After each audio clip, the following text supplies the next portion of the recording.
No i doszło do słynnego i stale już ciągle wspominanego wielkiego pałowania na dziedzińcu uniwersyteckim.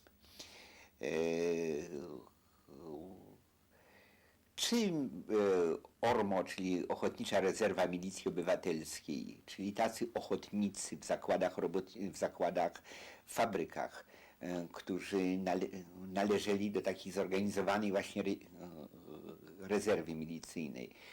Czy oni by wkroczyli w każdym wypadku, to trudno powiedzieć, natomiast nie ulega wątpliwości, że oni zostali oficjalnie wezwani na teren uniwersytetu przez władze uniwersyteckie. No i niestety dwie osoby tutaj przeszły do historii Polski w ten sposób.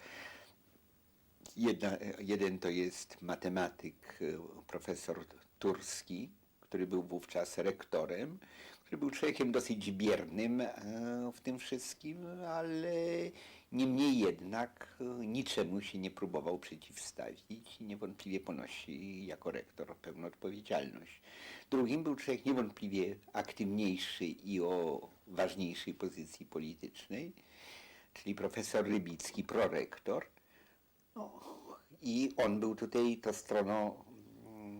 tą osobą najważniejszą z punktu widzenia uniwersytetu i władz uniwersyteckich.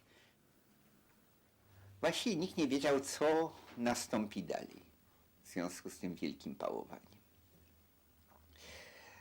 No, demonstracja studencka, można powiedzieć, że była albo udana, albo nieudana, zależy jak to się na to chce patrzeć.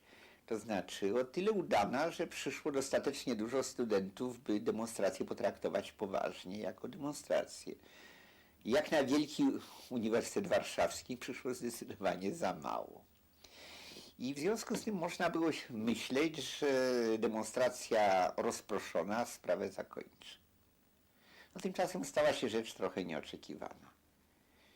Że nie tylko rozpoczęły się bardzo długotrwałe rozruchy w Warszawie połączone z wiecami dużymi studenckimi, z uchwalaniem rezolucji i tak dalej, ale co więcej, ta fala przetoczyła się właściwie przez wszystkie miasta polskie, gdzie były wyższe uczelnie. W jednych miejscach to ostro się toczyło, w innych słabo, ale właściwie nie było chyba miasta, gdzie nic by się w związku z tym nie wydarzyło. I to właściwie trwało przez ładne kilka tygodni, toczyło się po całym kraju. No, a wszelkie demonstracje były rozpraszane bardzo brutalnie. Wtedy były jeszcze inne metody, wtedy jeszcze nie było tej formacji zwanej ZOMO, zmotoryzowane oddziały milicji obywatelskiej.